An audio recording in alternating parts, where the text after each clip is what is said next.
Hello everyone, আসসালামু আলাইকুম। আজকে শেয়ার করতে যাচ্ছি পাকিস্তানের ফেমাস একটা রেসিপি, পেশোয়ারি নামকিন গোস্ত। এইটা খুবই মজার হয়ে থাকে, একেবারে সিম্পল একটা মশলায়। আজকে যেভাবে আমি আপনাদের সাথে রেসিপিটা শেয়ার করব, একেবারে পাকিস্তানের অথেন্টিক নামকিন পেশোয়ারি গোস্তের রিয়েল ফ্লেভারটা পেতে চাইলে আজকের এই রেসিপিটা আপনার জন্য। যেহেতু সামনেই কোরবানির ঈদ চলে এসেছে, এবারের ঈদে এই রেসিপিটা তো একদিন বানিয়ে খাওয়াই যায়, কি বলেন? রেসিপিটা শেয়ার করে রাখতে পারেন টাইমলাইনে। বানানোর আগে একটু দেখে নিলেই চলবে। তো এখানে আমি গরুর মাংস নিয়েছি। আজকে আমি 2 কেজি পরিমাণ গরুর মাংস নিয়েছি। আর মাংসের মধ্যে আমি কিছুটা চর্বিও নিয়েছি, এতে করে গরুর মাংসের ফ্লেভারটা ভালো আসে, টেক্সচারটাও অনেক ভালো আসে। আর মাংসের পিসগুলোকে আমি একটু বড় সাইজ করে কেটে নিয়েছি। আপনারা দেখতেই পাচ্ছেন নামকিন পেশোয়ারি গোস্তের মাংসের সাইজটা কিন্তু একটু বড় থাকে।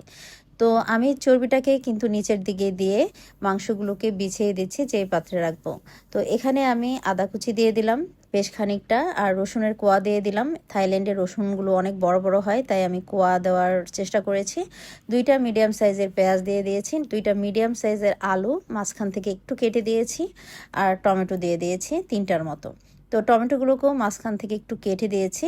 এই রান্নাটা এত সহজ আর এত মজার হয় হালকা মশলায়। 5-6টার মতো কাঁচামরিচ দিয়ে দিলাম, স্বাদ অনুযায়ী লবণ দিয়ে দিয়েছি, আর 2 টেবিল চামচের মতো দিয়ে দিয়েছি কালো গোটা গোলমরিচ, আর দিয়ে দিলাম হাফ কাপের মতো ঘি। এই রান্নাটা ঘি দিয়েই করতে হয়। আপনারা চাইলে এখানে অর্ধেকটা তেল এবং অর্ধেকটা ঘি দিয়েও করতে পারেন, বাট অথেন্টিক ফ্লেভারটা চাইলে অবশ্যই ঘি দিয়ে রান্না করতে হবে। তো এখানে আমি 2 কাপের মতো পানি অ্যাড করে দিলাম। এখন আমি চুলায় বসিয়ে দিয়েছি, দেখতেই পাচ্ছেন। এবার চুলার আঁচটা মিডিয়ামে রেখে আমি মোটামুটি 10 থেকে 15 মিনিট তারপরে চুলার আঁচটা একেবারে লো করে দিয়ে মাংসগুলোকে রান্না করে নেব। একেবারে স্লো কুক হবে, চুলার আঁচটা যতটা সম্ভব কমিয়ে রান্না করব। আর মাঝে প্রয়োজনে 2-1বার নাড়াচাড়া করে দেব। তো আমি কিন্তু ঢাকনা উঠিয়ে দিয়েছি। এই পর্যায়ে অলরেডি আমার 2 ঘন্টা হয়ে গেছে। সামান্য একটু লবণের প্রয়োজন ছিল, আমি একটু লবণ অ্যাড করে দিয়ে আবারও ঢাকনা দিয়ে ঢেকে আরও 10 থেকে 15 মিনিট রান্না করে নিয়েছি। তো টোটাল 2 ঘন্টার মতোই লেগেছে। এই হলো ফাইনাল লুকটা, আপনারা দেখে বুঝতে পারছেন। এটার কালারটা যত সুন্দর এসেছে, এটার অ্যারোমাটা এত নাইস এসেছে, আর এটা খেতে তো দুর্দান্ত হয়েছে। আর বানাতে একদম সহজ, জাস্ট চুলায় বসিয়ে আপনি অন্যান্য কাজগুলো সেরে ফেলতে পারবেন অনায়াসে।